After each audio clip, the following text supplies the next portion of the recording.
So we are going to start on my happy birthday yearly view page. Um, I like to do this in bright, cheery colors, so I'm going to do it in a rainbow.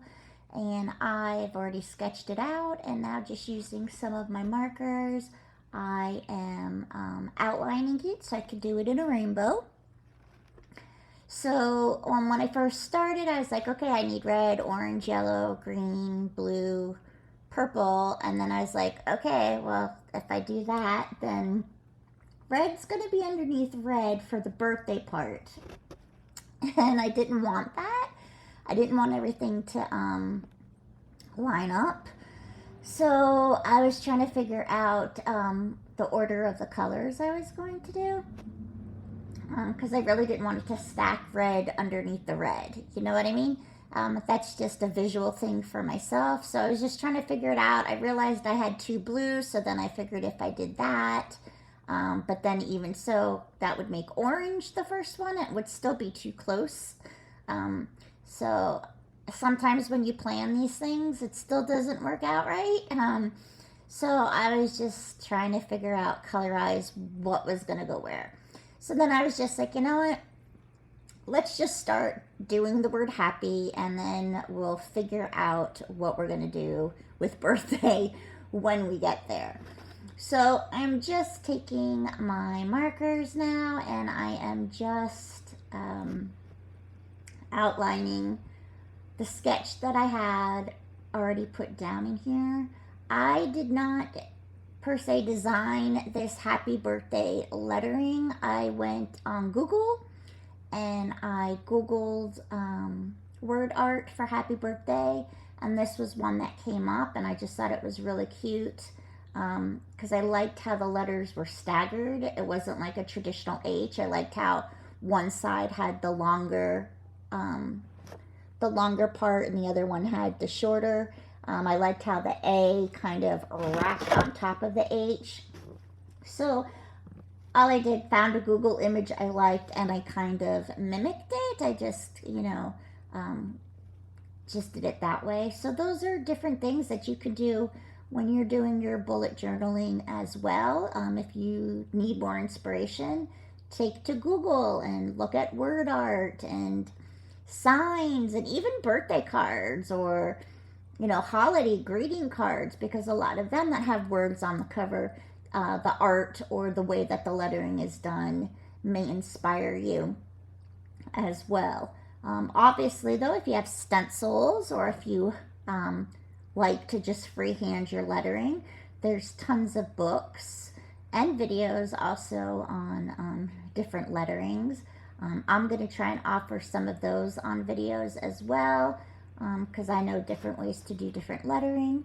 But there's just so many different ways you can do so many things, and it literally is, your imagination and your creativity on how to do these things are completely limitless. You can just find the inspiration you need anywhere that you want. So we're just continuing to just kind of go over my penciled lettering, and we're going to do our purple letter Y now. But just whatever, I just like that this was staggered letters. I just thought that was something different. I know it's different for something that I have done in the past. Also, I sometimes do embroidery as well, and embroidery patterns are a great inspiration for different things you can do as well. Literally everything is inspiration that you can look at, if we're going to be honest here. So just take all of that into consideration, everything that you're looking at. And there are times I'll be watching a TV commercial and I'll see a chips bag, and I'll be like, oh my god, I have that font. So it's just a lot of fun to recognize things just in your everyday life that you don't necessarily realize is even out there. So now with my Tombow marker, I am just going to be coloring in the little, I don't know what we want to call these, little swoops teardrops, whatever you want to call them, on the outside of the word happy. And I'm doing these in my red. It's not a true red, but it's the only red I had in a Tombow. So we're just filling that in.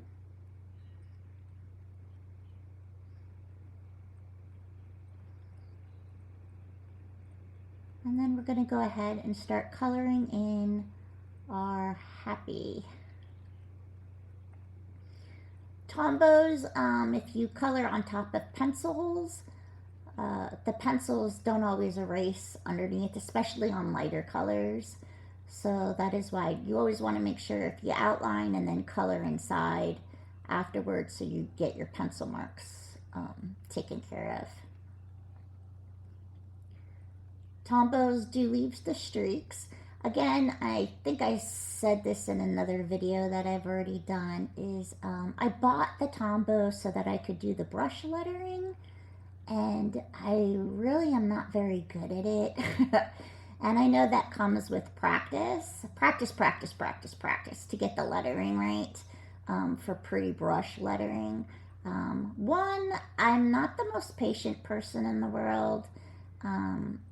I don't like to spend hours on things either. Even with my Copic coloring, if I can't get it done within an hour, then I don't do the project because I just have so many things to do.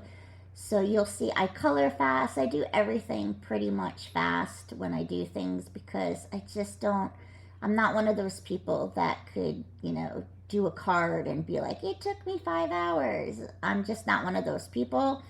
So for the brush lettering, it is totally a skill. It is totally an art, and one that I have not learned.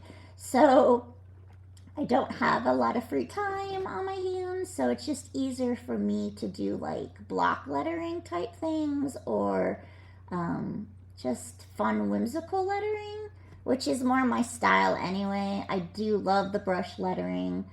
But again, I don't know how to do it well, so I kind of avoid it. And that's why you'll see mostly more fonts that are like this in my books than the brush lettering. I hope one day to have the time to learn it, but this is going to have to do in the meantime. The thing with the Tombows, though, because they're not really made coloring like they do get streaky.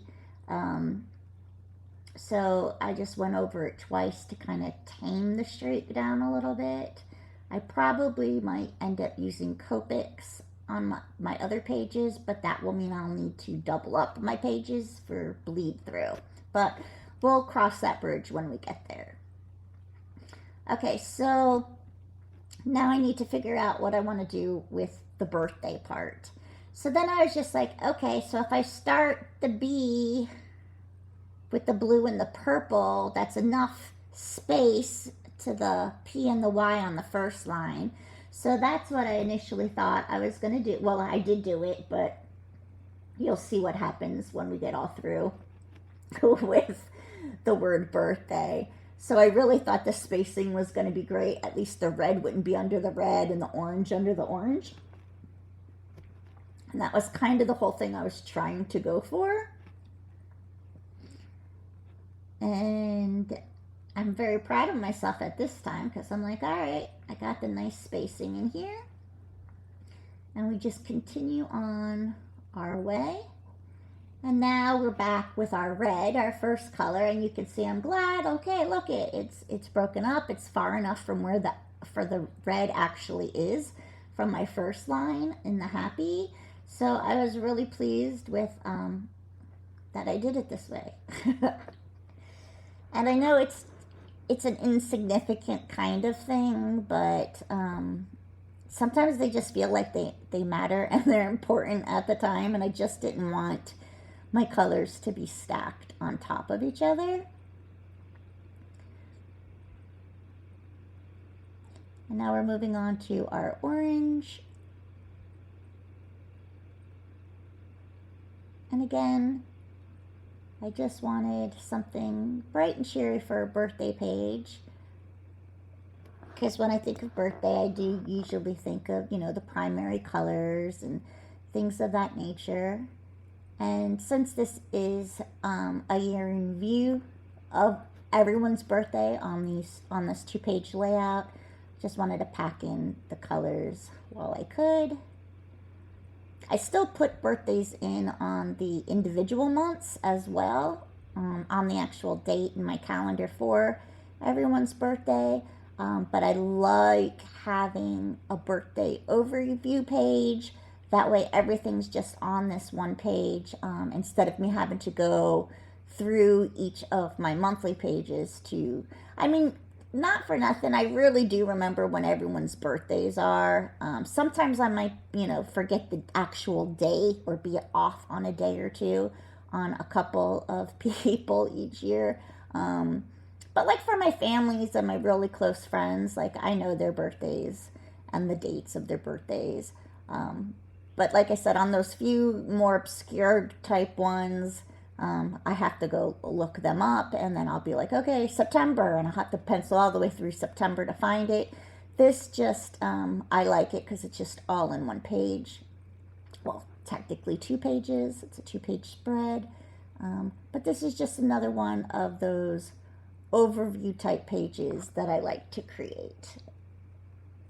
And I have a few that are like this that are a year overview page as opposed to something that gets done in my every month. Okay, so this is where I realized, oh, I'm an idiot. And that's because the blue and the purple ended up being underneath the blue and the purple. So what I tried to avoid in the beginning without having my red under my red, which I accomplished, thankfully, I didn't accomplish at the end of the word birthday because the blue and the purple is under the blue and the purple. So even though you sit there and you plan it out, stuff like that still sometimes happens. I mean, it's not horribly bad or anything. It was just something I was trying to avoid, and obviously, as you can see, it didn't get thought out very properly because I ended up doing it just on the tail end instead of the beginning, which I think it's laughable. I think it's kind of funny how that ended up happening. What I was trying to avoid, I actually did not end up avoiding at all. I just think it's funny. So yes, that kind of thing does happen from time to time. Other people probably wouldn't even notice it, but when you're the one that's coloring the things in and you're trying to plan it to be a certain way, you definitely do notice it, and you're like, oh, okay, it happened. Well, too late. It's got to stay there now, so that's all we're doing. And then I realized I forgot to erase my eraser marks, and of course I already did my H, so some of those pencil marks are not going to come out now. And that happens with the lighter colors. Alright, so now we're going to go back in, start coloring again. We're doing our D for the green again. It's very stripy. Some colors are more noticeable than others, like the orange and the yellow, and even the red doesn't bother me, but the green bothers me, and so does the purple when I get to the purple.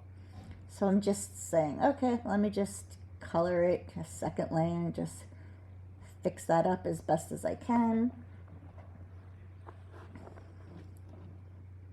And that's why I do like using, try different markers out there.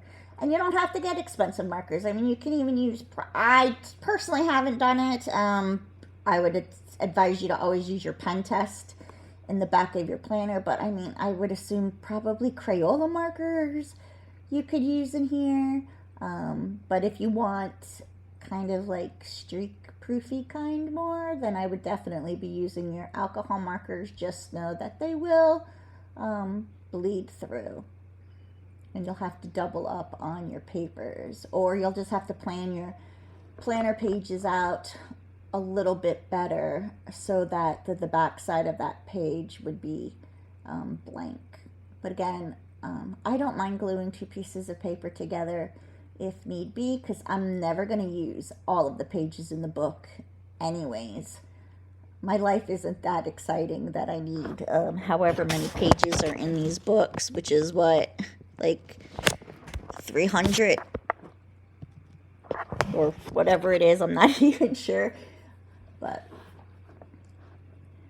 and sometimes I like to cut things out. I do, like I said, want to try to put other things in my book this year, some more memory keeping things, like when I go on trips, even like the hotel keys and things of that nature, just so it's kind of my planner, but it's also going to be my memory book.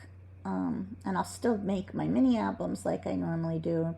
Those will just be themed something different. I'm not even sure.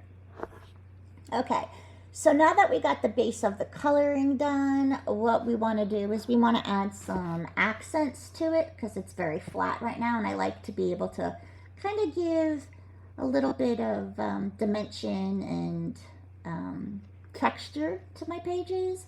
So I'm just using a black felt tip pen, and I'm just adding dots and lines, and I'm just going around the outsides of those little squiggles and then each of the letters, just to give it a little bit more of an aesthetic, and to break up the colors, and just to make it look, I think, a prettier. I mean, I just like it. I didn't have to do it in black. I do have, felt tip pens in every color as well, but if I put, yellow around the yellow and red around the red, it wouldn't have stood out as much, so that's why I opted to try to do it with the black. And we're just going to continue this around all of our lettering.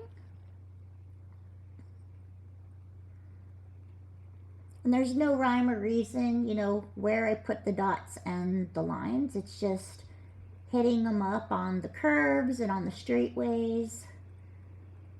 Again, it's just to give a little visual appeal so it doesn't look as flat.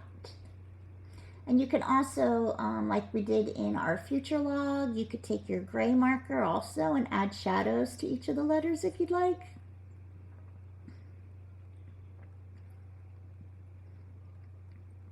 But for the most part, we're just going to keep this a little simple with the black dots and the little swoops. Okay. And you see it just opens it up a little bit more so it doesn't look so flat. Alright, so now what I wanted to test out was if I took my felt tip pen and I colored something in solid with it and put a white gel pen in it, I wanted to see if the white would stay white or if it would end up getting absorbed. Because some markers and some papers, it absorbs it in there and you lose the white of the gel pen. I could have done this with actually a black, marker. But I had my felt tip pen out, so I just figured, okay, I'll just do it really quick with this. So basically all I'm going to do is I'm going to trace around my little banners. I will say I wish I did not hand draw them in. I wish I had used my stencil, because I do have a stencil that makes this shape, because they're not equally sized, and the tips aren't going to be the same, in the middle. Sometimes I like that look if my whole page is kind of going organically. So although I don't mind it so much here because it looks like the happy birthday's kind of free-handed, but if you have the stencils, it does make it easier to keep everything a little bit more uniform as well. So I'm just going to speed this up right now and trace all my banners and get those colored in to show you what that looks like. So we're just doing that real quick, and we're going to just color in all of our banners in our black felt tip pen.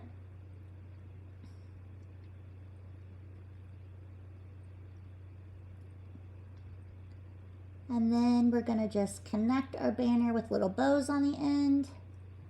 And now what we're going to do is we're going to grab our gel pen and we're just going to put our letters in there, and I write year view. So it's my happy birthday, it's my year view page. Again, nothing fancy.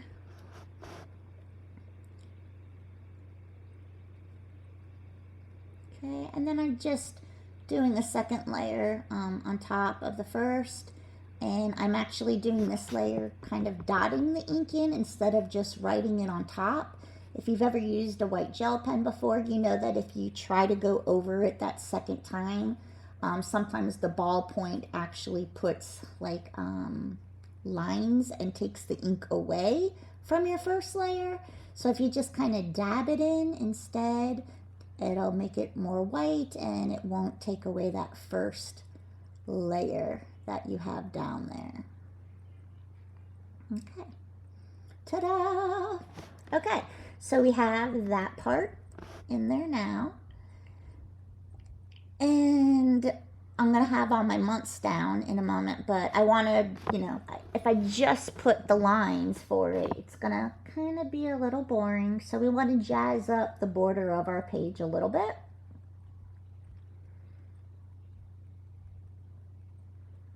So we're going to first put down all of our little calendar spots.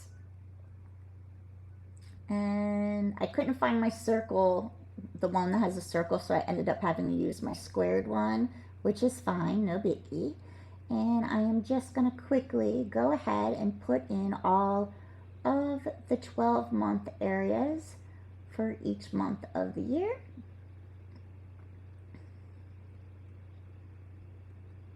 I'm just lining it up so at least they're as even and distributed as evenly across as I can. Okay. And then there's our final one there. And now I have space for all 12 months. And then I could put down the names and the day of their birthday. And you don't have to, have the squares or the circles. You could have just done lines. Just depends, again, how you use it. I am a color coder, so like my immediate family, I would color in the square, maybe red. For secondary family or extended family, it might be in yellow. For my good friends, it might be in green, that kind of thing. So at an easy glance, I can tell whose birthdays are coming up. I just color code a lot of things in that sense. You don't have to. Again, you could just have the lines and just put, 14 Uncle Jim or, whatever you need to do to log your birthdays.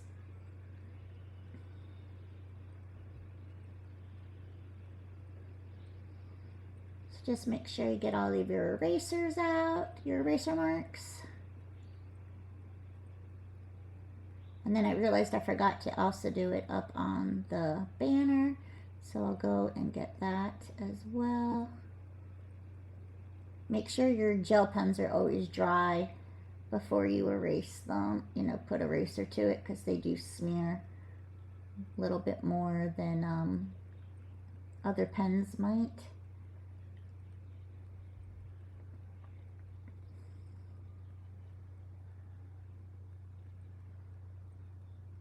And if you like a minimalistic type look, then you could be finished at this point and it's done. It's simple.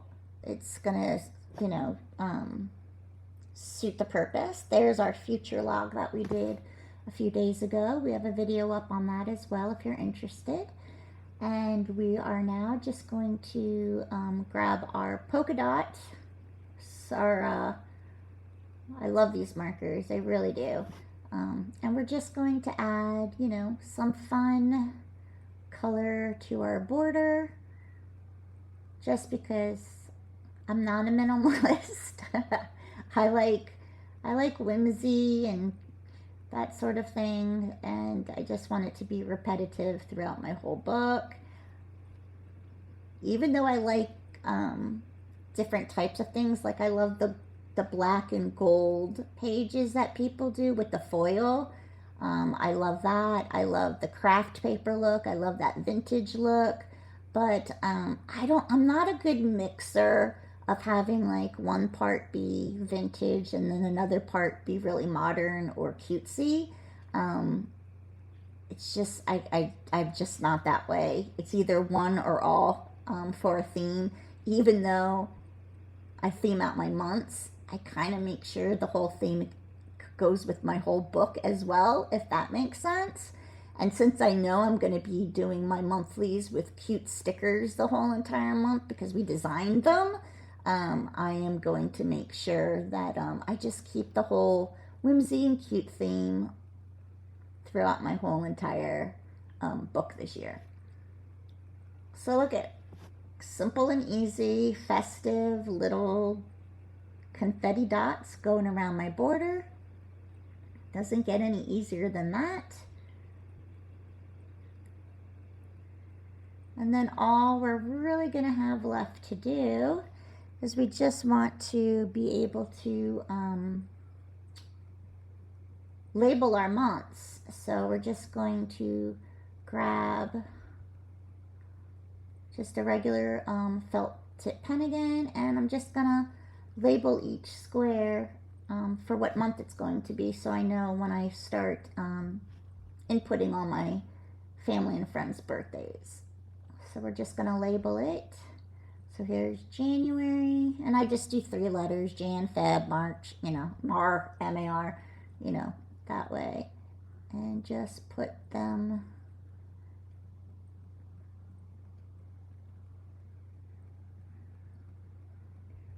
across the board.